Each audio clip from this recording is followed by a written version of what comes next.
Hello मेरे प्यारे बच्चों, तो कैसे हैं आप लोग। तो आज के वीडियो लेक्चर में हम पढ़ने वाले हैं फ्यूचर इंडेफिनिट टेंस। इससे पहले मैंने आपको दो लेक्चर समझा दिए, यानी दो टेंस समझा दिए हैं, जिसमें हमने प्रेजेंट इंडेफिनिट और पास्ट इंडेफिनिट पढ़ा था। तो आज की वीडियो हम पढ़ने वाले हैं फ्यूचर इंडेफिनिट टेंस। तो चलिए समझते हैं ये क्या है। तो पहले बात करें इनकी पहचान की। तो पहचान कैसी होती है कि हिंदी वाक्यों के क्रियाओं के अंत में गा गी गे इत्यादि शब्द आते हैं, तो वो सारे के सारे सेंटेंस आपके फ्यूचर इंडेफिनिट टेंस कहलाते हैं। तो बनाने के नियम जो हैं, बनाने के नियम में अब तक जो मैंने सेंटेंस पढ़ाए थे उनमें मैंने सिखाया था कि सब्जेक्ट, लेकिन आपको यहाँ समझना पड़ेगा पर्सन्स। तो पर्सन्स हमारे तीन होते हैं, जिसमें फर्स्ट पर्सन, सेकंड पर्सन और थर्ड पर्सन। जो फर्स्ट पर्सन होता है आई और बी, इनके साथ में हमारी जो हेल्पिंग वर्ब है वो शैल लग जाती है। और जो सेकंड पर्सन और थर्ड पर्सन होते हैं उनके सभी के साथ में हमारी हेल्पिंग वर्ब जो है वो विल लग जाती है।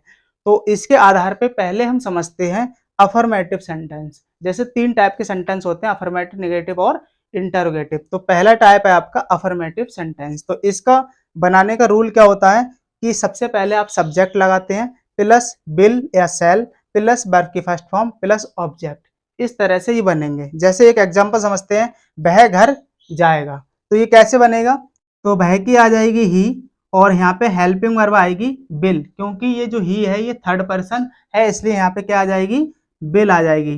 तो विल लगाएंगे, फिर है जाएगा, इसी में गा लगाए, यानी यही वर्ब है आपकी। तो जाना की होती है गो, तो यहाँ लगा देंगे गो। उसके बाद में घर, तो घर ऑब्जेक्ट है यहाँ पे, इसलिए यहाँ लग जाएगा आपका टू होम। टू होम, जब हम एक स्थान छोड़ के दूसरे स्थान पे जाते हैं तो वहां पे प्रीपोजिशन टू का यूज करते हैं। तो जो हमारी वीडियो होती है उनमें हम जो सेंटेंस लेते हैं उसमें एक या दो एग्जाम्पल ही लेते हैं, और आपके लिए जो स्क्रीन पे हम बहुत सारे सेंटेंस देते हैं उनकी प्रैक्टिस कर लिया करें, क्योंकि लिखेंगे अगर हम तो वीडियो बहुत लंबी हो जाएगी, जो कि हम नहीं चाहते, यानी कम समय में हम ज्यादा पढ़ाना चाहते हैं।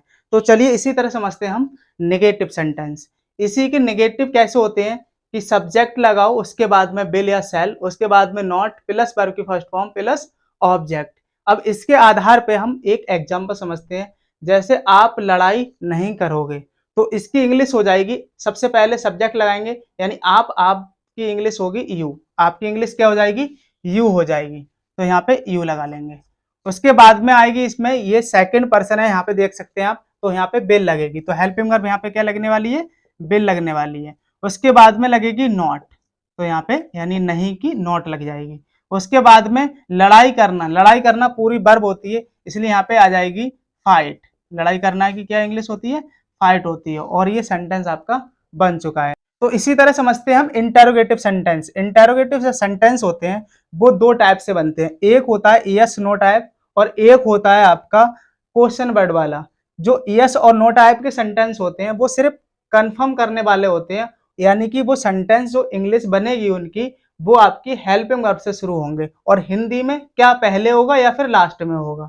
तो जैसे इनका सूत्र हो जाएगा, इनका एक नियम होता है क्या, कि विल या शैल पहले लगाओ प्लस सब्जेक्ट प्लस वर्ब की फर्स्ट फॉर्म प्लस ऑब्जेक्ट और प्लस क्वेश्चन मार्क जरूर लगाएं।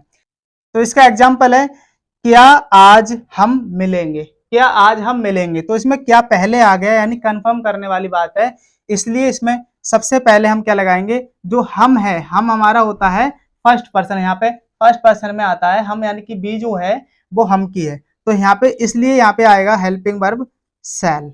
उसके बाद में लग जाएगा सब्जेक्ट यानी कि बी। उसके बाद में मिलना यानी कि वर्ब है हमारी, तो यहाँ पे लग जाएगी मीट। मिलने की क्या होती है, मीट होती है। उसके बाद में आज, आज की लग जाएगी टुडे। क्या लग जाएगी, टुडे लग जाएगी। उसके बाद में लग जाएगा क्वेश्चन मार्क, और ये सेंटेंस हमारा बन चुका है। तो इसी प्रकार हम समझते हैं इंटरोगेटिव, जिनमें क्वेश्चन वर्ड होता है, यानी क्वेश्चन वर्ड होता है लेकिन बीच में होता है। जैसे उनके रूल क्या होते हैं, सबसे पहले क्वेश्चन वर्ड लगाएं प्लस विल या शैल लगाएं प्लस सब्जेक्ट प्लस वर्ब की first form plus object plus question mark हम लगाते हैं। तो इसका एक एग्जांपल समझते हैं। जैसे तुम पढ़ाई कैसे करोगे, तुम पढ़ाई कैसे करोगे, इसकी इंग्लिश क्या होगी कि सबसे पहले जो क्वेश्चन वर्ड है, सबसे पहले जो क्वेश्चन वर्ड है इसकी इंग्लिश पहले आ जाएगी, तो इसको बोलते हैं हाउ। उसके बाद में आएगी इसमें हेल्पिंग वर्ब। तो यहाँ पे ये समझना पड़ेगा हमारा जो सब्जेक्ट है वो कौन सा पर्सन है, यानी फर्स्ट पर्सन है सेकंड पर्सन है। तो यहाँ पे यू सेकंड पर्सन है, यानी कि यहाँ पे बिल लग जाएगी, तो बिल लगा देंगे। उसके बाद में सब्जेक्ट आएगा, तो सब्जेक्ट लगा देते हैं यू। तुम की क्या होती है इंग्लिश, यू होती है। उसके बाद में वर्ब, पढ़ाई करना पूरी वर्ब है, इसलिए यहाँ पे लग जाएगी स्टडी। क्या लग जाएगी, स्टडी, और लगा देंगे हम क्वेश्चन मार्क। तो ये एग्जाम्पल हमारा बन चुका है। तो उम्मीद करता हूँ आपको ये लेक्चर समझ में आया होगा। तो अगर आपने पीछे की वीडियो नहीं देखी है, पीछे के लेक्चर अटेंड नहीं किए हैं, तो आप अवश्य कर लें, ताकि ये जो हमारा इंडेफिनिट टेंस था वो पूरा का पूरा फिनिश हो चुका है, यानी कंप्लीट हो चुका है। तो स्क्रीन पे जो सेंटेंस दिए गए हैं उसकी आप प्रैक्टिस जरूर करें। इससे आपके ये कॉन्सेप्ट बिल्कुल क्लियर हो जाएंगे, क्योंकि practice makes a man perfect.